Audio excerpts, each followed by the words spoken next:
ਸਾਹਿਬ ਜੀ।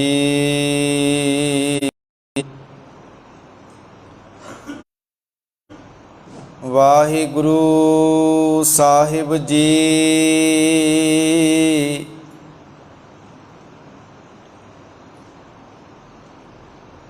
ਜਾਗਤ ਰਹਿ ਨਾ ਅਲੀਆ ਭਾਖੈ, ਪਛਿਮ ਫੇਰ ਚੜਾਵੇ ਸੂਰ।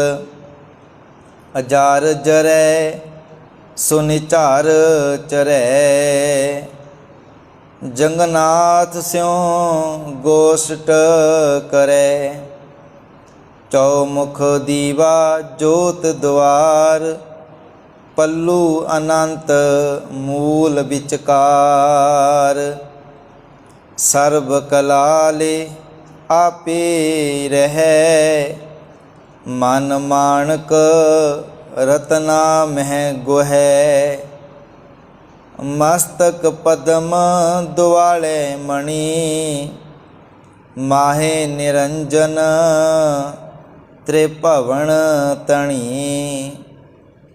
ਪੰਜ ਸ਼ਬਦ ਨਿਰਮਾਇਲ ਵਾਜੇ, ਢੁੱਲ ਕੇ ਚਵਰ ਸੰਖ ਘਨ ਗਾਜੇ। ਦਲ ਮਲ ਦੈਂ ਤੋ ਗੁਰਮੁਖ ਗਿਆਨ, ਬੇਣੀ ਜਾਚੈ ਤੇਰਾ ਨਾਮ। ਦਲ ਮਲ ਦੈਂ ਤੋ ਗੁਰਮੁਖ ਗਿਆਨ, ਬੇਣੀ ਜਾਚੈ ਤੇਰਾ ਨਾਮ। ਪਰਮ ਸਤਿਕਾਰਯੋਗ ਸ਼੍ਰੀ ਗੁਰੂ ਗ੍ਰੰਥ ਸਾਹਿਬ ਜੀ ਦੀ ਪਾਵਨ ਪਵਿੱਤਰ ਹਜ਼ੂਰੀ ਅੰਦਰ ਜੁੜ ਬੈਠੇ ਅੰਮ੍ਰਿਤ ਵੇਲੇ ਦੀਵਾਨਾਂ ਦੀ ਹਾਜ਼ਰੀ ਭਰ ਰਹੇ ਸਤਿਕਾਰਯੋਗ ਵਡਭਾਗੀ ਸਤ ਸੰਗੀ ਜਨੋ, ਆਓ ਸਤਿਗੁਰ ਜੀ ਦੀ ਪਾਵਨ ਗੁਰਬਾਣੀ ਵਿਚਾਰ ਨਾਲ ਸਾਂਝ ਪਾਈਏ। ਗੱਜ ਕੇ ਆਖੋ ਵਾਹਿਗੁਰੂ ਜੀ ਕਾ ਖਾਲਸਾ, ਵਾਹਿਗੁਰੂ ਜੀ ਕੀ ਫਤਿਹ। ਆਪ ਜੀ ਨੇ ਭਗਤ ਬੇਣੀ ਜੀ ਦੀ ਰਸਨਾ ਤੋਂ ਉਚਾਰਨ ਕੀਤਾ ਪਾਵਨ ਸ਼ਬਦ, ਜਿਸ ਦਾ ਆਪ ਜੀ ਨੇ ਪਾਠ ਸ਼ਰਵਣ ਕੀਤਾ ਹੈ। ਇਹ ਪਾਵਨ ਸ਼ਬਦ ਸ੍ਰੀ ਗੁਰੂ ਗ੍ਰੰਥ ਸਾਹਿਬ ਜੀ ਦੇ ਪਾਵਨ ਅੰਕ 974 ਉੱਤੇ ਸੁਭਾਇਮਾਨ ਹੈ। ਭਗਤ ਬੇਣੀ ਜੀ ਨੇ ਅੱਜ ਇਸ ਪਾਵਨ ਸ਼ਬਦ ਵਿੱਚ ਕੀ ਵਿਚਾਰ ਉਪਦੇਸ਼ ਬਖਸ਼ਿਸ਼ ਕੀਤਾ ਹੈ, ਉਸ ਪਾਵਨ ਵਿਚਾਰ ਦੇ ਨਾਲ ਅਸੀਂ ਸਾਂਝ ਪਾਵਾਂਗੇ। ਇਸ ਪਾਵਨ ਸ਼ਬਦ ਦੇ ਪਹਿਲੇ 5 ਬੰਦਾਂ ਦੀ ਵਿਚਾਰ ਅਸੀਂ ਕੱਲ੍ਹ ਦੇ ਦੀਵਾਨਾਂ ਵਿੱਚ ਕਰ ਚੁੱਕੇ ਹਾਂ। ਸੋ ਅੱਜ ਅਸੀਂ ਰਹਿੰਦੇ ਹੋਏ 4 ਬੰਦਾਂ ਦੀ ਵਿਚਾਰ ਸਾਂਝੀ ਕਰਾਂਗੇ। ਭਗਤ ਬੇਣੀ ਜੀ ਨੇ ਰਹਾਉ ਵਾਲੇ ਬੰਦ ਵਿੱਚ ਜੋ ਉਪਦੇਸ਼ ਬਖਸ਼ਿਸ਼ ਕੀਤਾ ਸੀ, ਜਿਸ ਨੂੰ ਅਸੀਂ ਕੱਲ੍ਹ ਵੀ ਵਿਚਾਰਿਆ ਸੀ। ਮਾਲਕ ਜੀ ਬਚਨ ਕਰਦੇ ਨੇ, ਸੰਤੋ ਤਹਾਂ ਨਿਰੰਜਨ ਰਾਮ ਹੈ। ਮਾਲਕ ਜੀ ਕਹਿੰਦੇ ਨੇ ਮਾਇਆ ਰਹਿਤ ਪਰਮੇਸ਼ਰ ਅਕਾਲ ਪੁਰਖ ਵਾਹਿਗੁਰੂ ਜੀ ਕਹਿੰਦੇ ਮਨੁੱਖ ਦੇ ਮਨ ਵਿੱਚ ਵਸਦਾ ਹੈ। ਗੁਰ ਗਮ ਚੀਨੈ ਬਿਰਲਾ ਕੋਇ। ਪਰ ਮਾਲਕ ਜੀ ਕਹਿੰਦੇ ਨੇ ਇਸ ਅਵਸਥਾ ਬਾਰੇ ਉਸ ਨੂੰ ਹੀ ਪਤਾ ਲੱਗਦਾ ਹੈ, ਇਸ ਵਿਚਾਰ ਬਾਰੇ ਉਸ ਨੂੰ ਹੀ ਪਤਾ ਲੱਗਦਾ ਹੈ ਕਿ ਉਹ ਅਕਾਲ ਪੁਰਖ ਵਾਹਿਗੁਰੂ ਮੇਰੇ ਜੀਵਨ 'ਚ ਵਸ ਰਿਹਾ ਹੈ, ਉਹ ਮੇਰੇ ਮਨ ਵਿੱਚ ਵਸਦਾ ਹੈ।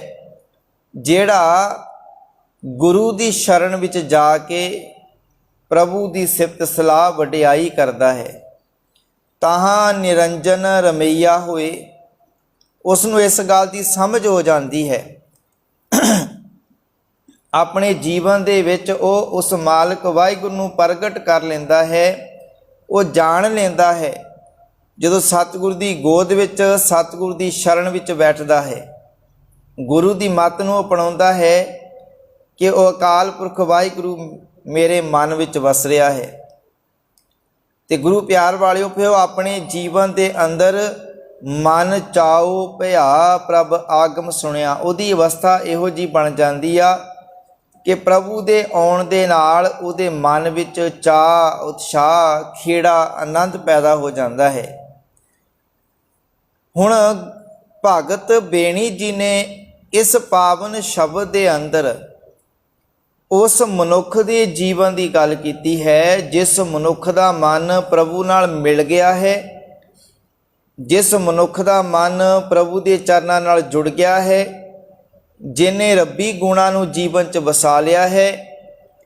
ਤੇ ਗੁਰੂ ਪਿਆਰ ਵਾਲਿਓ, ਭਗਤ ਬੇਣੀ ਜੀ ਨੇ ਉਸ ਮਨੁੱਖ ਦੀ ਅਵਸਥਾ ਦੀ ਗੱਲ ਕੀਤੀ ਹੈ ਕਿ ਉਹਦਾ ਜੀਵਨ ਫਿਰ ਕਿਹੋ ਜਿਹਾ ਬਣ ਜਾਂਦਾ ਹੈ, ਉਹ ਆਪਣੇ ਜੀਵਨ ਦੇ ਅੰਦਰ ਕਿਸ ਤਰ੍ਹਾਂ ਵਿਚਰਦਾ ਹੈ, ਉਹ ਆਪਣੇ ਜੀਵਨ ਦੇ ਵਿੱਚ ਕਿਵੇਂ ਟਿਕਾਅ ਵਿੱਚ ਰਹਿ ਕੇ ਮਾਲਿਕ ਦੀ ਵਡਿਆਈ ਸਿਫਤ ਸਲਾਹ ਵੀ ਕਰਦਾ ਹੈ ਤੇ ਜੀਵਨ ਜਿਹੜਾ ਸੁਖੀ ਵੀ ਰਹਿੰਦਾ ਹੈ।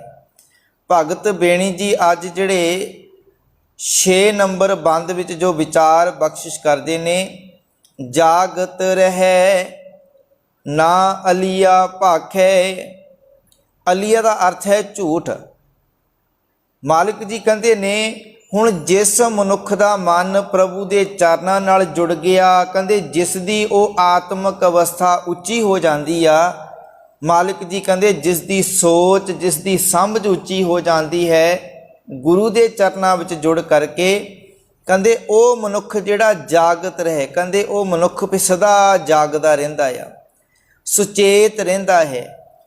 ਉਹਨੂੰ ਇਸ ਗੱਲ ਦੀ ਸਮਝ ਲੱਗ ਜਾਂਦੀ ਆ, ਉਹਨੂੰ ਇਸ ਗੱਲ ਬਾਰੇ ਪਤਾ ਲੱਗ ਜਾਂਦਾ ਹੈ ਕਿ ਮੈਂ ਆਪਣੇ ਮਨ ਨੂੰ ਵਿਕਾਰਾਂ ਵੱਲੋਂ ਕਿਵੇਂ ਰੋਕਣਾ ਆ, ਮੈਂ ਆਪਣੇ ਜੀਵਨ ਨੂੰ ਸਹੀ ਰਾਹ 'ਤੇ ਕਿਵੇਂ ਲੈ ਕੇ ਜਾਣਾ ਆ, ਮੈਂ ਕਿਵੇਂ ਸੰਸਾਰ ਦੇ ਵਿੱਚ ਰਹਿ ਕੇ ਸਮਾਜ ਦਾ ਭਲਾ ਕਰਨਾ ਹੈ, ਕਿਵੇਂ ਆਪਣੇ ਜੀਵਨ ਨੂੰ ਪ੍ਰਭੂ ਦੇ ਚਰਨਾਂ ਦੇ ਨਾਲ ਜੋੜ ਕੇ ਰੱਖਣਾ ਹੈ।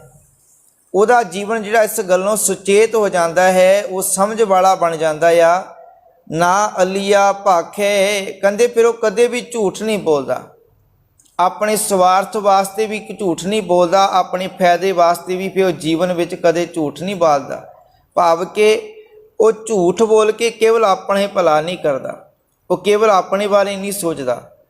ਤੇ ਗੁਰੂ ਪਿਆਰ ਵਾਲਿਓ, ਉਹ ਮਨੁੱਖ ਫਿਰ ਜੀਵਨ ਦੇ ਵਿੱਚੋਂ ਝੂਠ ਨੂੰ ਖਤਮ ਕਰ ਦਿੰਦਾ ਆ, ਫਿਰ ਸੰਸਾਰ ਦੇ ਅੰਦਰ ਆਪਣਾ ਮਤਲਬ ਨਹੀਂ ਕੱਢਦਾ, ਸਵਾਰਥੀ ਨਹੀਂ ਬਣਦਾ, ਸਗੋਂ ਦੂਜਿਆਂ ਦੇ ਭਲੇ ਵਾਸਤੇ ਵੀ ਆਪਣੇ ਜੀਵਨ ਦੇ ਅੰਦਰ ਰਹਿ ਕੇ ਚੰਗੇ ਕੰਮ ਕਰਦਾ ਆ। ਤੇ ਮਾਲਿਕ ਜੀ ਕਹਿੰਦੇ ਨੇ ਜਾਗਤ ਰਹੇ ਨਾ ਅਲੀਆ ਭਾਖੈ, ਪਾਂਚੋ ਇੰਦਰੀ ਬਸ ਕਰ ਰੱਖੇ। ਕਹਿੰਦੇ ਪੰਜਾਂ ਹੀ ਇੰਦਰੀਆਂ ਨੂੰ ਆਪਣੇ ਕਾਬੂ ਵਿੱਚ ਰੱਖਦਾ ਆ। ਜਦੋਂ 5 ਵਿਕਾਰਾਂ ਨੂੰ, 5 ਇੰਦਰੀਆਂ ਨੂੰ ਆਪਣੇ ਕਾਬੂ ਵਿੱਚ ਕਰ ਲੈਂਦਾ ਹੈ, ਫਿਰ ਉਹਦਾ ਜੀਵਨ ਜਿਹੜਾ ਸਦਾ ਵਾਸਤੇ ਇੱਕੋ ਜਿਹਾ ਰਹਿੰਦਾ ਹੈ। ਫਿਰ ਉਹ ਆਨੰਦ, ਉਹ ਖੇੜਾ, ਉਹ ਅਵਸਥਾ ਵੀ ਜਿਹੜੀ ਕਾਇਮ ਰਹਿੰਦੀ ਆ। ਹੁਣ ਉਹਦੇ ਅੰਦਰ ਇੰਨੀ ਤਾਕਤ ਆ ਜਾਂਦੀ ਆ, ਉਹਦਾ ਮਨ ਇੰਨਾ ਤਕੜਾ, ਇੰਨਾ ਬਲਵਾਨ ਹੋ ਜਾਂਦਾ ਹੈ, ਜਿਹੜਾ ਪ੍ਰਭੂ ਦੇ ਚਰਨਾਂ ਨਾਲ ਜੁੜਿਆ ਹੋਇਆ ਆ, ਜਿਹਦੀ ਅਵਸਥਾ ਉੱਚੀ ਬਣ ਗਈ ਆ ਕਿ ਉਹ 5 ਇੰਦਰੀਆਂ ਨੂੰ ਵੀ ਕਾਬੂ ਕਰਦਾ ਆ। ਉਹ ਆਪਣੀਆਂ ਅੱਖਾਂ ਨੂੰ ਵੀ ਕਾਬੂ ਕਰ ਲੈਂਦਾ, ਆਪਣੇ ਹੱਥਾਂ ਪੈਰਾਂ ਨੂੰ, ਆਪਣੀ ਜ਼ੁਬਾਨ ਨੂੰ, ਆਪਣੇ ਕੰਨਾਂ ਨੂੰ, ਇਹਨਾਂ ਸਾਰਿਆਂ ਨੂੰ ਕਾਬੂ ਵਿੱਚ ਰੱਖਦਾ ਆ। ਨਹੀਂ ਤਾਂ ਮਨੁੱਖ ਦੇ ਕਾਬੂ ਵਿੱਚ ਕੁਝ ਨਹੀਂ ਹੈ। ਮਨੁੱਖ ਦੇ ਕਾਬੂ 'ਚ ਨਾ ਅੱਖਾਂ ਨੇ, ਨਾ ਮਨ ਨੇ, ਨਾ ਇਹਦਾ ਹੱਥ ਆ, ਨਾ ਪੈਰ ਆ, ਨਾ ਇਹਦੀ ਰਸਨਾ ਆ। ਕਿਉਂਕਿ ਜੇਕਰ ਮਨੁੱਖ ਦੀਆਂ ਇੰਦਰੀਆਂ ਕਾਬੂ ਵਿੱਚ ਹੋਣ, ਫਿਰ ਉਹ ਇਹਨਾਂ ਇੰਦਰੀਆਂ ਦੇ ਨਾਲ ਕੋਈ ਵੀ ਮਾੜੇ ਕੰਮ ਜੀਵਨ ਵਿੱਚ ਨਾ ਕਰੇ। ਪਰ ਇਹ ਕਾਬੂ ਕਰਨ ਦੀ ਤਾਕਤ, ਜਿਹੜੀ ਸਮਰੱਥਾ ਹੈ, ਕਿੱਥੋਂ ਮਿਲਣੀ ਆ? ਇਹ ਸਾਨੂੰ ਗੁਰੂ ਦੇ ਚਰਨਾਂ ਤੋਂ ਮਿਲਣੀ ਆ, ਜਦੋਂ ਸਾਡੀ ਅਵਸਥਾ ਵੀ ਉੱਚੀ ਬਣ ਗਈ। ਮਾਲਿਕ ਜੀ ਕਹਿੰਦੇ ਪਾਂਚੋ ਇੰਦਰੀ ਵਸ ਕਰ ਰਾਖੇ, ਗੁਰ ਕੀ ਸਾਖੀ ਰਾਖੇ ਚੀਤ। ਗੁਰ ਕੀ ਸਾਖੀ, ਗੁਰੂ ਦੀ ਸਿੱਖਿਆ ਨੂੰ ਉਹ ਆਪਣੇ ਮਨ ਵਿੱਚ ਚੀਤ ਭਾਵ ਸਾਂਭ ਕੇ ਰੱਖਦਾ ਆ। ਗੁਰੂ ਦੀ ਸਿੱਖਿਆ ਨੂੰ ਹਰ ਵੇਲੇ ਆਪਣੇ ਜੀਵਨ 'ਚ ਸਾਂਭ ਕੇ ਰੱਖਦਾ, ਆਪਣੇ ਜੀਵਨ 'ਚ ਕਮਾਉਂਦਾ ਆ। ਤੇ ਮਾਲਿਕ ਜੀ ਇਹ ਵੀ ਬਚਨ ਕਰਦੇ ਨੇ, ਗੁਰ ਸਾਖੀ ਅੰਤਰ ਜਾਗੀ ਤਾਂ ਚੰਚਲ ਮਤ ਤਿਆਗੀ। ਕਿ ਜਿਵੇਂ ਸਤਿਗੁਰੂ ਦੀ ਬਾਣੀ ਅੰਦਰ ਆਉਂਦਾ, ਕਹਿੰਦੇ ਇਹ ਮਨ ਚੰਚਲਾ ਚਤੁਰਾਈ ਕਿਨੇ ਨਾ ਪਾਇਆ। ਜਿਹੜੀ ਚੰਚਲ ਤੇਰੀ ਮਤ ਹੈ, ਚਤੁਰਾਈ ਵਾਲਾ ਜਿਹੜਾ ਤੇਰਾ ਮਨ ਹੈ, ਮਾਲਿਕ ਜੀ ਕਹਿੰਦੇ ਨੇ ਇਹ ਗੁਰੂ ਦੀ ਸਿੱਖਿਆ ਦੇ ਨਾਲ ਤੂੰ ਜੀਵਨ ਦੇ ਵਿੱਚ ਤਿਆਗ ਦਿੱਤਾ। ਹੁਣ ਗੁਰੂ ਦੀ ਸਿੱਖਿਆ ਦੇ ਨਾਲ ਹੀ ਤੇਰਾ ਜੀਵਨ ਜਿਹੜਾ ਨਾ, ਤੇਰੀ ਮੱਤ, ਤੇਰਾ ਮਨ ਜਿਹੜਾ ਕਾਬੂ ਵਿੱਚ ਆ ਗਿਆ, ਤੇਰੀ ਮੱਤ ਜਿਹੜੀ ਚੰਚਲ ਸੀਗੀ, ਚਤਰਾਈਆਂ ਚਲਾਕੀਆਂ ਵਾਲੀ ਸੀਗੀ, ਇਹ ਸਹੀ ਹੋ ਗਈ। ਕਹਿੰਦੇ ਗੁਰ ਕੀ ਸਾਖੀ ਰਾਖੇ ਚੀਤ, ਤੇ ਸਤਿਗੁਰੂ ਜੀ ਵੀ ਕਹਿੰਦੇ ਭਾਈ ਗੁਰ ਸਾਖੀ ਜੋਤ ਪ੍ਰਗਟ ਹੋਏ। ਇਹ ਗੁਰੂ ਦੀ ਸਿੱਖਿਆ ਦੇ ਨਾਲ ਹੀ ਤੇਰੇ ਅੰਦਰ ਉਹਦੀ ਜੋਤ ਪ੍ਰਗਟ ਹੋਣੀ ਹੈ। ਜੇ ਤੂੰ ਗੁਰੂ ਦੀ ਸਿੱਖਿਆ ਨੂੰ ਸਾਂਭੇਗਾ, ਗੁਰੂ ਦੀ ਨਸੀਹਤ ਨੂੰ, ਗੁਰੂ ਦੇ ਵਿਚਾਰ ਨੂੰ ਸਾਂਭੇਗਾ, ਸਾਂਭਣ ਦਾ ਅਰਥ ਕੀ ਆ ਕਿ ਜੀਵਨ 'ਚ ਕਮਾਵੇਂਗਾ। ਜੇਕਰ ਜੀਵਨ 'ਚ ਕਮਾਉਂਦਾ ਨਹੀਂ, ਸਾਂਭਦਾ ਨਹੀਂ, ਫਿਰ ਤੇਰਾ ਜੀਵਨ ਜਿਹੜਾ ਉੱਥੇ ਖੜਾ ਆ। ਮਾਲਿਕ ਜੀ ਕਹਿੰਦੇ ਮਨ ਤਨ ਅਰਪੇ ਕ੍ਰਿਸ਼ਨ ਪ੍ਰੀਤ, ਕਹਿੰਦੇ ਇੱਥੋਂ ਤੱਕ ਨਹੀਂ ਹੈ। ਜੇ ਗੁਰੂ ਦੀ ਸਿੱਖਿਆ ਨੂੰ ਸਾਂਭ ਲੈਂਦਾ ਨਾ, ਆਪਣਾ ਮਨ, ਆਪਣਾ ਸਰੀਰ ਕਹਿੰਦੇ ਮਾਲਕ ਵਾਹਿਗੁਰੂ ਤੋਂ ਸਦਕੇ ਕਰ ਦਿੰਦਾ ਹੈ। ਭਾਵ ਆਪਣੇ ਤਨ ਮਨ ਕਰਕੇ ਉਹ ਮਾਲਕ ਵਾਹਿਗੁਰੂ ਦੀ ਸੇਵਾ ਕਰਦਾ ਹੈ। ਉਹ ਆਪਣੇ ਤਨ ਮਨ ਕਰਕੇ ਪ੍ਰਭੂ ਦੇ ਚਰਨਾਂ ਨਾਲ ਜੁੜ ਜਾਂਦਾ ਹੈ। ਉਹਦੇ ਮਨ ਦੇ ਵਿੱਚ ਕੋਈ ਮਾੜਾ ਖਿਆਲ ਨਹੀਂ ਹੈ, ਉਹ ਆਪਣੇ ਤਨ ਦੇ ਨਾਲ ਕੋਈ ਗਲਤ ਕੰਮ ਨਹੀਂ ਕਰਦਾ। ਕਹਿੰਦੇ ਇਹੋ ਜਿਹਾ ਜੀਵਨ ਉਸ ਮਨੁੱਖ ਦਾ ਹੁੰਦਾ ਹੈ ਜਿਹਦੀ ਅਵਸਥਾ ਉੱਚੀ ਹੋ ਜਾਂਦੀ ਹੈ। ਭਾਵ ਜਿਹੜਾ ਪ੍ਰਭੂ ਦੇ ਚਰਨਾਂ ਨਾਲ ਜੁੜ ਕੇ ਆਨੰਦ ਪ੍ਰਾਪਤ ਕਰਦਾ ਹੈ।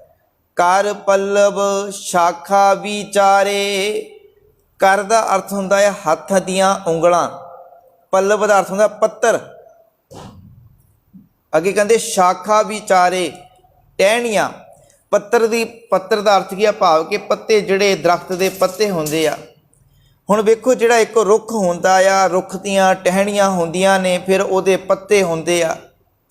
ਤੇ ਗੁਰੂ ਪਿਆਰ ਵਾਲਿਓ, ਅਸੀਂ ਰੁੱਖ ਲਾਉਂਦੇ ਕਿਉਂ ਆ?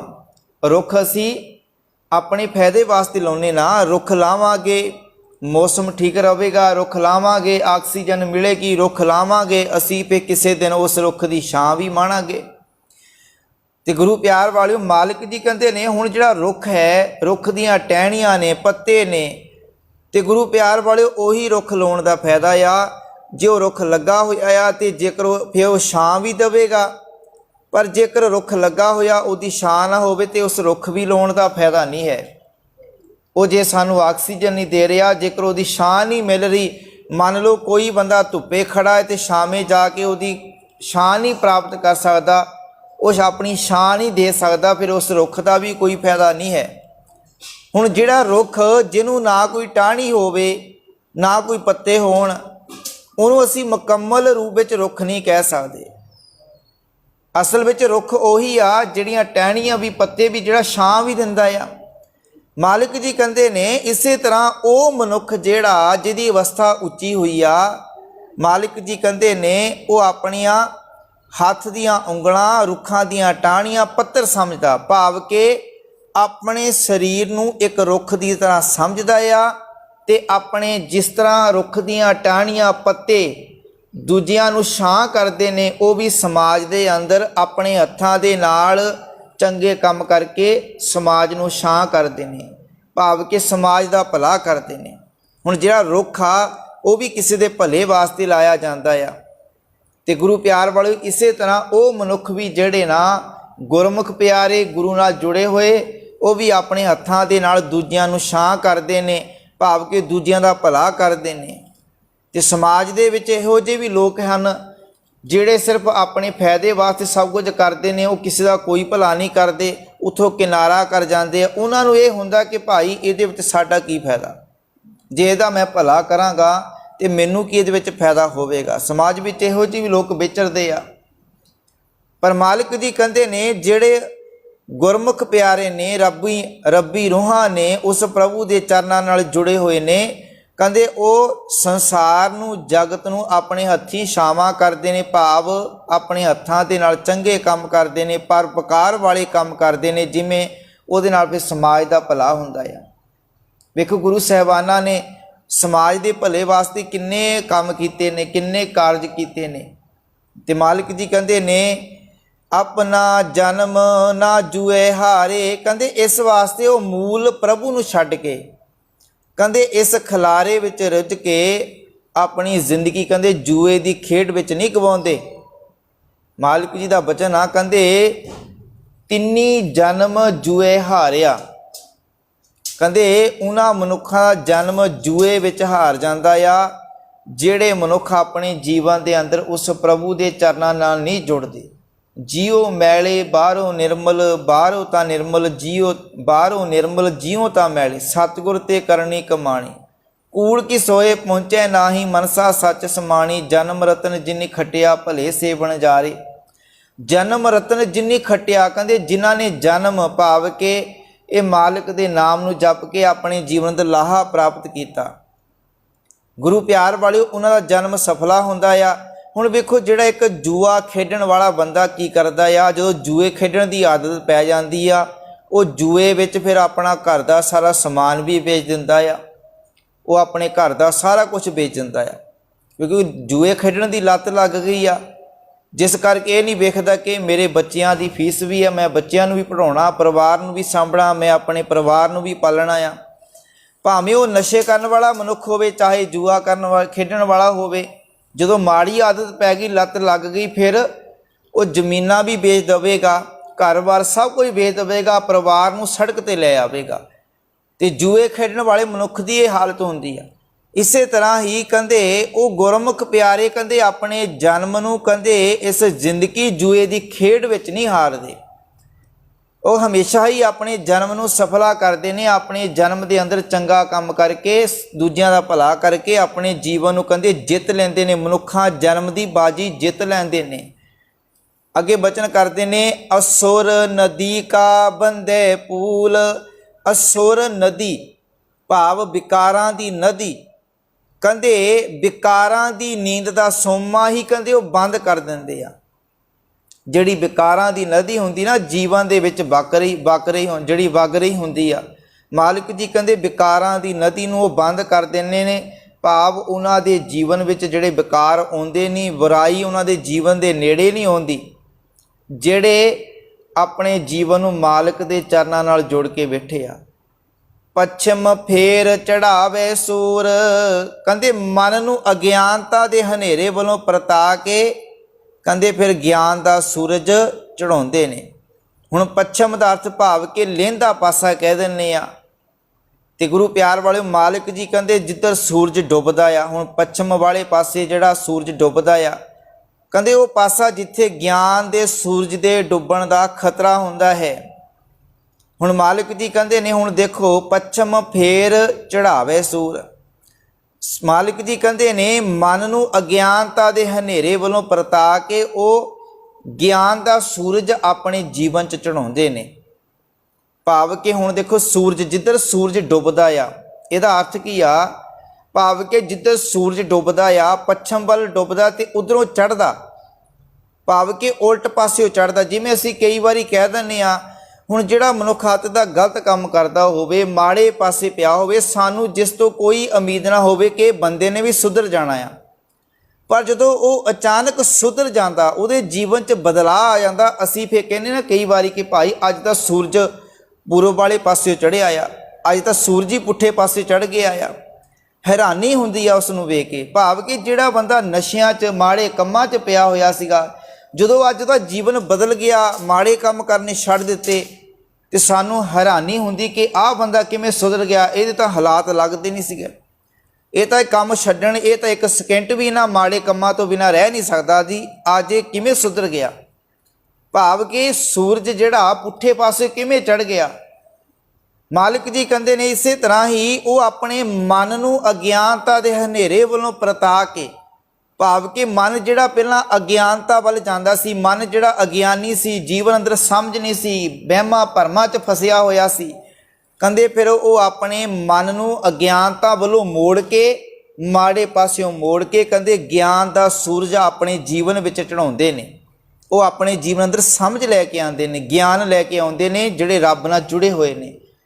ਇਸੇ ਤਰ੍ਹਾਂ ਗੁਰੂ ਪਿਆਰੇ ਸੰਸਾਰ ਦੇ ਅੰਦਰ ਬੜੇ ਲੋਕ ਜਿਹੜੇ ਹਮੇਸ਼ਾ ਹੀ ਆਪਣੇ ਜੀਵਨ ਨੂੰ ਅਗਿਆਨਤਾ ਵਾਲੇ ਪਾਸੇ ਲੈ ਕੇ ਜਾਂਦੇ ਨੇ, ਉਹ ਆਪਣੇ ਜੀਵਨ ਅੰਦਰ ਕਦੇ ਵੀ ਹਿੰਮਤ ਨਹੀਂ, ਯਤਨ ਨਹੀਂ ਕਰਦੇ, ਕੋਸ਼ਿਸ਼ ਨਹੀਂ ਕਰਦੇ ਕਿ ਸਾਡਾ ਮਨ ਅਗਿਆਨਤਾ ਵਾਲੇ ਪਾਸਿਓਂ ਹਟ ਕੇ ਗਿਆਨ ਦੇ ਰਾਹ ਉੱਤੇ ਚੱਲ ਸਕਦਾ ਆ, ਸਾਡੇ ਜੀਵਨ 'ਚ ਸਮਝ ਆ ਸਕਦੀ ਆ।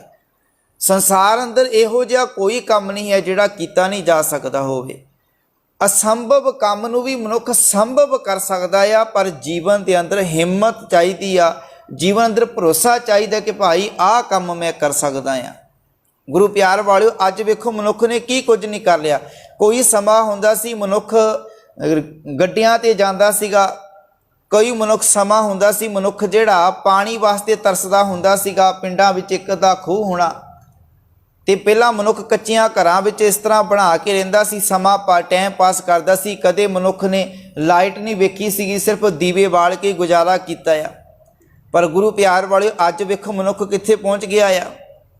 ਅੱਜ ਸਭ ਕੁਝ ਮਨੁੱਖ ਨੇ ਬਟਨ ਤੇ ਕਰ ਦਿੱਤਾ। ਹੱਥ ਲਾਉਂਦਾ ਉਂਗਲ ਲੱਗਦਾ, ਸਭ ਕੁਝ ਜਗ ਪੈਂਦਾ, ਸਭ ਕੁਝ ਚੱਲ ਪੈਂਦਾ ਆ। ਗੱਡੀ ਵੀ ਤੁਰੀ ਫਿਰਦੀ ਆ। ਭਾਵ ਮਨੁੱਖ ਨੇ ਅਸੰਭਵ ਕੰਮ ਨੂੰ ਵੀ ਸੰਭਵ ਕਰਕੇ ਵਿਖਾਇਆ ਆ। ਜੇ ਅੰਦਰ ਸਾਡੇ ਜਿਹੜਾ ਕਿ ਵਿਸ਼ਵਾਸ ਹੈ, ਭਰੋਸਾ ਹੈ, ਤੇ ਅਸੀਂ ਕਰ ਸਕਦੇ ਹਾਂ। ਕੋਈ ਕੰਮ ਨਹੀਂ ਜਿਹੜਾ ਕੀਤਾ ਨਹੀਂ ਜਾ ਸਕਦਾ, ਕਰ ਸਕਦੇ ਹਾਂ। ਪਰ ਜਿਸ ਮਨੁੱਖ ਦੀ ਨੀਤ ਹੋਵੇ ਕੰਮ ਕਰਨ ਦੀ, ਉਹ ਕਰ ਸਕਦਾ ਆ। ਪਰ ਜਿਹਦੀ ਨੀਤ ਵਿੱਚ ਖੋਟ ਹੋਵੇ, ਜਿਹੜਾ ਕੰਮ ਕਰਨਾ ਨਾ ਚਾਹੁੰਦਾ ਹੋਵੇ, ਉਹ ਭਾਵੇਂ ਸੌਖਾ ਕੰਮ ਕਿਉਂ ਨਾ ਉਹ ਵੀ ਕਰਨ ਲਈ ਤਿਆਰ ਨਹੀਂ ਹੁੰਦਾ। ਇਸੇ ਤਰ੍ਹਾਂ ਹੀ ਗੁਰੂ ਪਿਆਰ ਵੱਲ, ਜਿਵੇਂ ਅਸੀਂ ਕਈ ਵਾਰੀ ਕਹਿ ਦਿੰਦੇ ਕਿ ਭਾਈ ਸਾਨੂੰ ਗੁਰਬਾਣੀ ਪੜ੍ਹਨੀ ਨਹੀਂ ਆਉਂਦੀ, ਗੁਰਬਾਣੀ ਪੜ੍ਹਨੀ ਬੜੀ ਔਖੀ ਆ, ਸਾਨੂੰ ਸਮਝ ਨਹੀਂ ਲੱਗਦੀ, ਜਾਂ ਮਤਲਬ ਕਈ ਤਰ੍ਹਾਂ ਦੇ ਬਹਾਨੇ ਹੁੰਦੇ ਆ।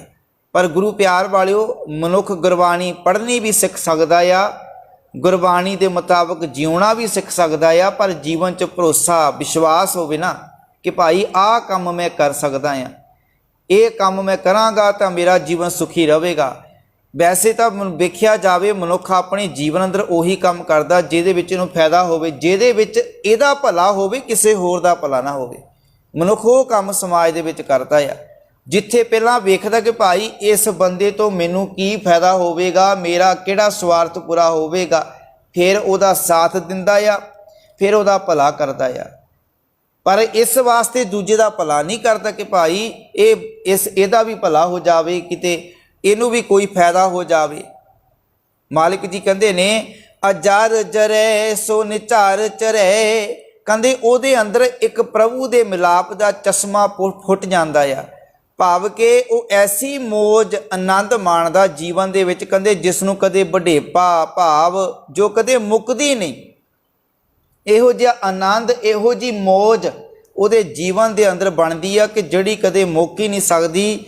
ਭਾਵ ਕਿ ਨਿਝਾਰ ਝਰਨਾ, ਅਜਰ ਜਿਸ ਨੂੰ ਕਦੇ ਵਡੇਪਾ ਨਾ ਆਵੇ। ਕਹਿੰਦੇ ਜਿਹਦੇ ਜੀਵਨ ਵਿੱਚ ਕਦੇ ਵਡੇਪਾ ਨਹੀਂ ਹੁੰਦਾ, ਭਾਵ ਉਹ ਸੁਰਤ ਕਰਕੇ ਕਦੀ ਬੁੱਢਾ ਨਹੀਂ ਹੁੰਦਾ, ਸੁਰਤ ਉਹਦੀ ਕਦੇ ਕਮਜ਼ੋਰ ਨਹੀਂ ਹੁੰਦੀ, ਉਹਦੀ ਮੱਤ ਕਦੇ ਕਮਜ਼ੋਰ ਨਹੀਂ ਹੁੰਦੀ। ਤੇ ਮਾਲਿਕ ਜੀ ਕਹਿੰਦੇ ਨੇ, ਅਜਰ ਜਰੇ ਸੋ ਨਿਝਾਰ ਚਰੇ, ਜੰਗਨਾਥ ਸਿਉ ਗੋਸ਼ਟ ਕਰੇ। ਜੰਗਨਾਥ ਦਾ ਅਰਥ ਹੁੰਦਾ ਆ ਪਰਮਾਤਮਾ। ਗੋਸ਼ਟ ਦਾ ਮਤਲਬ ਕੀ ਆ? ਵਿਚਾਰ ਚਰਚਾ ਕਰਨੀ, ਮਿਲਾਪ। ਕਹਿੰਦੇ ਉਹ ਫਿਰ ਸਦਾ ਲਈ ਪਰਮਾਤਮਾ ਦੇ ਨਾਲ ਮੇਲ ਕਰ ਲੈਂਦਾ ਆ, ਪਰਮਾਤਮਾ ਨਾਲ ਮਿਲਾਪ ਕਰ ਲੈਂਦਾ ਆ। ਚੌਮੁਖ ਦੀਵਾ ਜੋਤ ਦੁਆਰ। ਹੁਣ ਚੌਮੁਖ ਦੀਵਾ, ਹੁਣ ਵੇਖੋ ਚਾਰ ਮੁੱਖਾਂ ਵਾਲਾ ਦੀਵਾ ਹੁੰਦਾ ਹੈ ਜਿਹਦੇ ਚਾਰੇ ਪਾਸੇ ਬੱਤੀਆਂ ਲੱਗੀਆਂ ਹੁੰਦੀਆਂ ਨੇ। ਜਿਵੇਂ ਕਈ ਵਾਰੀ ਅਸੀਂ ਘਰਾਂ ਵਿੱਚ ਦੀਵਾ ਤਿਆਰ ਕਰਦੇ, ਉਹਦੇ ਚਾਰੇ ਪਾਸੇ ਅਸੀਂ ਬੱਤੀਆਂ ਵੱਟ ਕੇ ਲਾ ਦਿੰਦੇ। ਭਾਵ ਕਿ ਉਹ ਜਿਹੜਾ ਦੀਵਾ ਚਾਰੇ ਪਾਸੇ ਰੋਸ਼ਨੀ ਕਰਦਾ ਆ। ਮਾਲਿਕ ਜੀ ਕਹਿੰਦੇ ਨੇ ਇਸੇ ਤਰ੍ਹਾਂ ਹੀ, ਕਹਿੰਦੇ ਜਦੋਂ ਫਿਰ ਉਸ ਮਨੁੱਖ ਦੇ ਅੰਦਰ ਚਾਰ ਮੂੰਹਾਂ ਵਾਲਾ ਦੀਵਾ ਜਗ ਪੈਂਦਾ ਆ, ਕਹਿੰਦੇ ਇਸ ਕਰਕੇ ਫਿਰ ਕਹਿੰਦੇ ਹਾਰੇ ਪਾਸੇ ਉਹਨੂੰ ਚਾਨਣ ਹੀ ਚੰਨ ਰਹਿੰਦਾ। ਜਦੋਂ ਮਾਲਿਕ ਦੇ ਨਾਮ ਦਾ ਦੀਵਾ ਉਹਦੇ ਜੀਵਨ ਵਿੱਚ ਜਗ ਪੈਂਦਾ ਨਾ, ਜਿਸ ਤਰ੍ਹਾਂ ਚਾਰ ਮੁੱਖ ਵਾਲਾ ਦੀਵਾ ਸਾਰੇ ਪਾਸੇ ਰੋਸ਼ਨੀ ਕਰਦਾ ਨਾ, ਇਸੇ ਤਰ੍ਹਾਂ ਹੀ ਉਸ ਮਨੁੱਖ ਦਾ ਜੀਵਨ ਵੀ ਸਾਰੇ ਪਾਸੇ ਚਾਨਣ ਕਰਦਾ ਆ। ਫਿਰ ਉਹਨੂੰ ਸਾਰੇ ਪਾਸੇ ਚਾਨਣ ਨਜ਼ਰ ਆਉਂਦਾ ਆ, ਫਿਰ ਸਾਰੇ ਪਾਸੇ ਉਹਨੂੰ ਰੱਬ ਨਜ਼ਰ ਆਉਂਦਾ, ਉਹ ਪ੍ਰਭੂ ਨਜ਼ਰ ਆਉਂਦਾ ਆ। ਮਾਲਿਕ ਜੀ ਬਚਨ ਕਰਦੇ ਨਾ, ਸਭ ਮੈਂ ਜੋਤ ਜੋਤ ਹੈ ਸੋਏ, ਤਿਸ ਦੇ ਚਾਨਣ ਸਭ ਮੈਂ ਚਾਨਣ ਹੋਏ। ਕਿ ਸਾਰੇ ਪਾਸੇ ਚਾਨਣ, ਸਾਰੇ ਪਾਸੇ ਜਿਹੜਾ ਹਨੇਰਾ ਖਤਮ ਹੋ ਜਾਂਦਾ ਆ ਤੇ ਜੀਵਨ ਅੰਦਰ ਚਾਨਣ ਹੀ ਚਾਨਣ ਨਜ਼ਰ ਆਉਂਦਾ ਆ। ਮਾਲਿਕ ਜੀ ਕਹਿੰਦੇ ਨੇ, ਪਲੂ ਅਨਤ ਮੂਲ ਵਿਚਕਾਰ। ਕਹਿੰਦੇ ਉਸ ਦੇ ਅੰਦਰ ਇੱਕ ਐਸਾ ਫੁੱਲ ਖਿੜ ਪੈਂਦਾ ਨਾ, ਮਾਲਿਕ ਜੀ ਕਹਿੰਦੇ ਨੇ, ਕਹਿੰਦੇ ਫਿਰ ਜਿਸ ਦੇ ਵਿਚਕਾਰ ਪ੍ਰਭੂ ਰੂਪੀ ਮਕਰੰਦ ਹੁੰਦਾ ਹੈ ਤੇ ਉਸ ਦੀਆਂ ਬੇਅੰਤ ਪੱਤੀਆਂ ਹੁੰਦੀਆਂ ਆ। ਹੁਣ ਜਿਹੜਾ ਫੁੱਲ ਖਿੜਿਆ ਹੁੰਦਾ ਆ, ਉਹਦੇ ਉੱਤੇ ਜਿਹੜਾ ਮਕਰੰਦ ਜਿਹੜਾ ਹੁੰਦਾ ਆ, ਭਾਵ ਕਿ ਮਕਰੰਦ ਜਿਹੜਾ ਕੋਈ ਮੱਖੀ, ਜਿਵੇਂ ਕੋਈ ਜੀਵ ਆ ਕੇ ਉਹਦੇ ਫੁੱਲ ਦੇ ਉੱਪਰ ਆ ਕੇ ਬਹਿੰਦਾ ਆ, ਤੇ ਉਸ ਫੁੱਲ ਜਦੋਂ ਖਿੜਦਾ ਆ ਤੇ ਉਹਦੀਆਂ ਪੱਤੀਆਂ ਕਿੰਨੀਆਂ ਸਾਰੀਆਂ ਸਾਨੂੰ ਨਜ਼ਰ ਆਉਂਦੀਆਂ ਨੇ। ਤੇ ਖਿੜੇ ਹੋਏ ਫੁੱਲ ਉੱਤੇ ਆ ਕੇ ਜਿਹੜਾ ਉਹ ਜਿਹੜੀ ਜੀਵ ਆ ਉਹ ਜਿਹੜਾ ਮਕਰੰਦ ਆ ਉੱਥੇ ਖੁਸ਼ਬੂ ਪ੍ਰਾਪਤ ਕਰਦਾ ਆ। ਇਸੇ ਤਰ੍ਹਾਂ ਮਾਲਕ ਜੀ ਕਹਿੰਦੇ ਨੇ ਕਿ ਜਦੋਂ ਮਨੁੱਖ ਦਾ ਜੀਵਨ ਕਹਿੰਦੇ ਖਿੜ ਜਾਂਦਾ ਆ, ਕਹਿੰਦੇ ਉਹਦੇ ਅੰਦਰ ਵੀ ਪ੍ਰਭੂ ਰੂਪੀ ਮਕਰੰਦ ਹੁੰਦਾ ਆ, ਉਹਦੇ ਅੰਦਰ ਵੀ ਪ੍ਰਭੂ ਰੂਪੀ ਮਕਰੰਦ ਬੈਠਾ ਹੁੰਦਾ ਆ। ਕਹਿੰਦੇ ਫਿਰ ਉਸ ਦੀਆਂ ਬੇਅੰਤ ਪੱਤੀਆਂ ਹੁੰਦੀਆਂ ਨੇ, ਭਾਵ ਕਿ ਉਹਦਾ ਜੀਵਨ ਜਿਹੜਾ ਨਾ ਬੇਅੰਤਤਾ ਨਾਲ ਭਰ ਜਾਂਦਾ ਆ, ਗੁਣਾਂ ਨਾਲ ਭਰ ਜਾਂਦਾ ਆ। ਉਹਦੇ ਜੀਵਨ ਦੇ ਵਿੱਚੋਂ ਫਿਰ ਗੁਣਾਂ ਦੀ ਖੁਸ਼ਬੂ ਆਉਂਦੀ ਆ। ਜਿਹੜਾ ਖਿੜਿਆ ਹੋਇਆ ਫੁੱਲ ਗੁਰੂ ਪਿਆਰ ਵਾਲਿਓ ਉਹੀ ਚੰਗਾ ਲੱਗਦਾ, ਮੁਰਝਾਇਆ ਹੋਇਆ ਫੁੱਲ ਤਾਂ ਕਦੇ ਨਹੀਂ ਚੰਗਾ ਲੱਗਦਾ ਨਾ। ਇਸ ਕਰਕੇ ਫਿਰ ਜੇਕਰ ਸਾਡਾ ਜੀਵਨ ਖਿੜਿਆ ਹੋਵੇ ਤੇ ਕਿੰਨਾ ਚੰਗਾ ਲੱਗੇ। ਜੇ ਸਾਡੇ ਜੀਵਨ 'ਚ ਖੇੜਾ ਆ, ਅਸੀਂ ਦੂਜੇ ਨੂੰ ਖੇੜਾ ਤਾਂ ਹੀ ਦੇਵਾਂਗੇ ਨਾ। ਇਹ ਸਾਡਾ ਜੀਵਨ ਮੁਰਝਾਇਆ ਹੋਇਆ ਆ ਤੇ ਫਿਰ ਅਸੀਂ ਕਿਸੇ ਨੂੰ ਵੀ ਖੇੜਾ ਨਹੀਂ ਦੇ ਸਕਦੇ। ਅੱਜ ਸਾਡੇ ਕੋਲ ਮਾਲਕ ਦੀ ਕਿਰਪਾ ਨਾਲ ਸਭ ਕੁਝ ਹੈ, ਇੰਨਾ ਕੁਝ ਹੋਣ ਦੇ ਬਾਵਜੂਦ ਵੀ ਅਸੀਂ ਵੀ ਫਿਰ ਵੀ ਮੁਰਝਾਏ ਹੋਏ ਹਾਂ। ਫਿਰ ਵੀ ਸਾਡਾ ਜੀਵਨ ਜਿਹੜਾ ਮੁਰਝਾਇਆ ਹੋਇਆ ਆ, ਫਿਰ ਵੀ ਜੀਵਨ 'ਚ ਸੁੱਖ ਨਹੀਂ ਹੈ, ਅੰਦਰੋਂ ਕਲਪੇ ਹੋਏ ਆ, ਅੰਦਰੋਂ ਜਿਹੜੇ ਅਸੀਂ ਆਪਣੇ ਆਪ ਨੂੰ ਘੁੱਟੇ ਹੋਏ ਮਹਿਸੂਸ ਕਰਦੇ ਹਾਂ। ਪਰ ਗੁਰੂ ਪਿਆਰ ਵਾਲੇ ਇਹ ਜਿਹੜਾ ਖੇੜਾ ਨਾ ਸਾਡੇ ਜੀਵਨ ਦੇ ਅੰਦਰ, ਨਾਨਕ ਭਗਤਾਂ ਸਦਾ ਵਿਗਾਸ, ਇਹ ਖੇੜਾ ਕਹਿੰਦੇ ਉਦੋਂ ਆਉਣਾ ਜਦੋਂ ਅਸੀਂ ਮਾਲਕ ਦੇ ਨਾਮ ਨਾਲ ਜੁੜ ਜਾਵਾਂਗੇ, ਜਦੋਂ ਚੰਗਿਆਈ ਸਾਡੇ ਜੀਵਨ ਦਾ ਹਿੱਸਾ ਬਣੇਗੀ। ਕਹਿੰਦੇ ਸਰਬ ਕਲਾ ਲੈ ਆਪੇ ਰਹਿ, ਕਹਿੰਦੇ ਉਹ ਅਨੰਤ ਰਚਨਾ ਕਰਨ ਵਾਲਾ ਪ੍ਰਭੂ ਜਿਹੜਾ ਉਸ ਦੇ ਅੰਦਰ ਪ੍ਰਗਟ ਹੋ ਜਾਂਦਾ ਆ। ਫਿਰ ਕਹਿੰਦੇ ਉਹ ਮਨੁੱਖ ਸਾਰੀਆਂ ਤਾਕਤਾਂ ਦੇ ਮਾਲਕ ਵਾਹਿਗੁਰੂ ਨੂੰ ਆਪਣੇ ਮਨ ਵਿੱਚ ਵਸਾ ਲੈਂਦਾ ਆ। ਗੁਰੂ ਪਿਆਰ ਵਾਲੇ ਜੇਕਰ ਉਹ ਰੱਬ ਸਾਰੀਆਂ ਤਾਕਤਾਂ ਦਾ ਮਾਲਕ ਆ ਤੇ ਜਿਹਦੇ ਅੰਦਰ ਉਹ ਵਸ ਜਾਂਦਾ ਆ, ਉਹ ਮਨੁੱਖ ਵੀ ਸਾਰੀਆਂ ਤਾਕਤਾਂ ਦਾ ਮਾਲਕ ਬਣ ਜਾਂਦਾ ਹੈ। ਫੇ ਕੀ ਮਨ ਜੀਤੈ ਜਗ ਜੀਤ, ਜੇ ਉਹਨੇ ਉਹ ਫਿਰ ਆਪਣੇ ਮਨ ਨੂੰ ਜਿੱਤ ਲੈਂਦਾ ਆ ਫਿਰ ਸਾਰੇ ਜਗਤ ਉੱਤੇ ਵੀ ਆਪਣਾ ਵਸ ਪਾ ਲੈਂਦਾ, ਭਾਵ ਕਿ ਕਾਬੂ ਵਿੱਚ ਕਰ ਲੈਂਦਾ। ਭਾਵ ਕਿ ਸਾਰਾ ਜਗਤ ਵੀ ਜਿਹੜਾ ਕਹਿੰਦੇ ਫਿਰ ਉਹਦੇ ਜੀਵਨ ਦਾ ਕੁਝ ਨਹੀਂ ਵਿਗਾੜ ਸਕਦਾ। ਇਹ ਸਾਰਾ ਜਗਤ ਜੋ ਫਿਰ ਜਿਹੜਾ ਜਗਤ ਕੋਈ ਗਲਤ ਕੰਮ ਵਿੱਚ ਪਿਆ ਹੋਇਆ ਆ, ਵਿਕਾਰਾਂ ਨਾਲ ਭਰਿਆ ਹੋਇਆ, ਕਹਿੰਦੇ ਕੋਈ ਵੀ ਮਾਇਆ ਦਾ ਪ੍ਰਭਾਵ ਉਹਦੇ ਜੀਵਨ ਨੂੰ ਫਿਰ ਡੁਲਾ ਨਹੀਂ ਸਕਦਾ। ਮਨ ਮਾਨਕ ਰਤਨਾ ਮੈਂ ਗੁਹੇ, ਕਹਿੰਦੇ ਉਸ ਦਾ ਮਨ ਜਿਹੜਾ ਮੋਤੀ ਬਣ ਕੇ ਨਾ ਪ੍ਰਭੂ ਦੇ ਗੁਣਾ ਰੂਪੀ ਰਤਨਾ ਵਿੱਚ ਜੁੜਿਆ ਰਹਿੰਦਾ ਆ। ਪਾਤਸ਼ਾਹੀ ਦਾ ਬਚਨ ਪੜ੍ਹਦੇ ਨਾ, ਗੁਰ ਕਾ ਸ਼ਬਦ ਰਤਨ ਹੈ ਹੀਰੇ ਜਿਤ ਜੜਾਓ, ਸ਼ਬਦ ਰਤਨ ਜਿਤ ਮਨ ਲਾਗਾ ਇਹ ਹੋਆ ਸਮਾਓ। ਮਾਲਕ ਜੀ ਕਹਿੰਦੇ ਨੇ ਉਹਦਾ ਮਨ ਮੋਤੀ ਬਣ ਜਾਂਦਾ ਆ। ਕਹਿੰਦੇ ਫਿਰ ਪ੍ਰਭੂ ਦੇ ਗੁਣਾ ਰੂਪੀ ਰਤਨਾ ਵਿੱਚ ਉਹ ਜੜਿਆ ਰਹਿੰਦਾ ਆ, ਉਹਨਾਂ ਨਾਲ ਜੁੜਿਆ ਰਹਿੰਦਾ ਆ। ਕਹਿੰਦੇ ਉਹਦੀ ਸੁੰਦਰਤਾ ਹੋਰ ਵੱਧ ਜਾਂਦੀ ਆ। ਮਸਤਕ ਪਦਮ ਦੁਆਲੇ ਮਣੀ, ਮਾਲਕ ਜੀ ਕਹਿੰਦੇ ਉਸ ਦੀ ਬਰਕਤ ਨਾਲ ਕੀ ਹੁੰਦਾ ਕਿ ਉਹਦੇ ਮੱਥੇ ਉੱਤੇ ਮਾਨੋ ਕੌਲ ਫੁੱਲ ਖਿੜ ਪੈਂਦਾ। ਉਹਦੇ ਮੱਥੇ ਤੇ ਕੌਲ ਫੁੱਲ ਖਿੜਨ ਦਾ ਅਰਥ ਕੀ ਆ? ਭਾਵ ਕਿ ਉਹਦਾ ਮੱਥਾ ਖਿੜ ਜਾਂਦਾ ਆ, ਭਾਵ ਕਿ ਉਹਦਾ ਮੱਥਾ ਖਿੜੇ ਮੱਥੇ, ਭਾਵ ਕਿ ਸਭ ਨੂੰ ਪ੍ਰਵਾਨ ਕਰਦਾ। ਫਿਰ ਉਹਦੇ ਜੀਵਨ ਦੇ ਵਿੱਚ ਕੋਈ ਵੀ ਭਾਵ ਕਿ ਚਿੰਤਾ ਨਹੀਂ ਰਹਿੰਦੀ, ਉਹ ਜੀਵਨ 'ਚ ਦੁਖੀ ਨਹੀਂ ਰਹਿੰਦਾ। ਭਾਵ ਆਪਣੇ ਉਹ ਕਿਸੇ ਨੂੰ ਦੇਖ ਕੇ ਆਪਣੇ ਮੱਥੇ ਤੇ ਫਿਰ ਵੱਟ ਨਹੀਂ ਪਾਉਂਦਾ, ਤਿਊੜੀਆਂ ਨਹੀਂ ਪਾਉਂਦਾ ਦੂਜੇ ਨੂੰ ਵੇਖ ਕੇ। ਉਹ ਹਮੇਸ਼ਾ ਹੀ ਖਿੜੇ ਮੱਥੇ ਰਹਿੰਦਾ, ਹਰ ਵੇਲੇ ਖੁਸ਼ ਰਹਿੰਦਾ ਆ। ਜੇਕਰ ਕੋਈ ਵੀ ਆ ਜਾਵੇ ਉਹਦੇ ਕੋਲ ਬੜੇ ਪਿਆਰ ਦੇ ਨਾਲ ਬੜੇ ਖਿੜ ਕੇ ਉਹਨੂੰ ਮਿਲਦਾ ਆ, ਉਹਦਾ ਸਤਿਕਾਰ ਕਰਦਾ ਆ। ਤੇ ਗੁਰੂ ਪਿਆਰ ਵਾਲਿਓ ਅੱਜ ਇਹ ਖੇੜਾ ਸਾਡੇ ਜੀਵਨ 'ਚੋਂ ਖਤਮ ਹੋ ਗਿਆ। ਮਨੁੱਖ ਦੂਜੇ ਨੂੰ ਦੇਖ ਕੇ ਆਪਣੇ ਮੱਥੇ ਤੇ ਵੱਟ ਪਾ ਲੈਂਦਾ ਕਿ ਕਿੱਥੋਂ ਆ ਗਿਆ ਇਹ। ਤੇ ਗੁਰੂ ਪਿਆਰ ਵਾਲਿਓ ਜੇ ਤਾਂ ਕੋਈ ਪੈਸੇ ਦੇਣ ਵਾਲਾ ਆਵੇ ਤਾਂ ਫਿਰ ਤਾਂ ਬੜਾ ਮੱਥੇ ਤੇ ਕੋਈ ਵੱਟ ਨਹੀਂ, ਪਰ ਜੇ ਕੋਈ ਪੈਸੇ ਲੈਣ ਵਾਲਾ ਆ ਜਾਵੇ ਫਿਰ ਤਾਂ ਮਨ ਵਿੱਚ ਨਫ਼ਰਤ ਜਿਹੀ, ਫਿਰ ਮਨ ਅੰਦਰ ਚਿੰਤਾ, ਫਿਰ ਮਨ ਅੰਦਰ ਮੱਥੇ ਤੇ ਵੱਟ ਪਾ ਲੈਂਦਾ ਆ।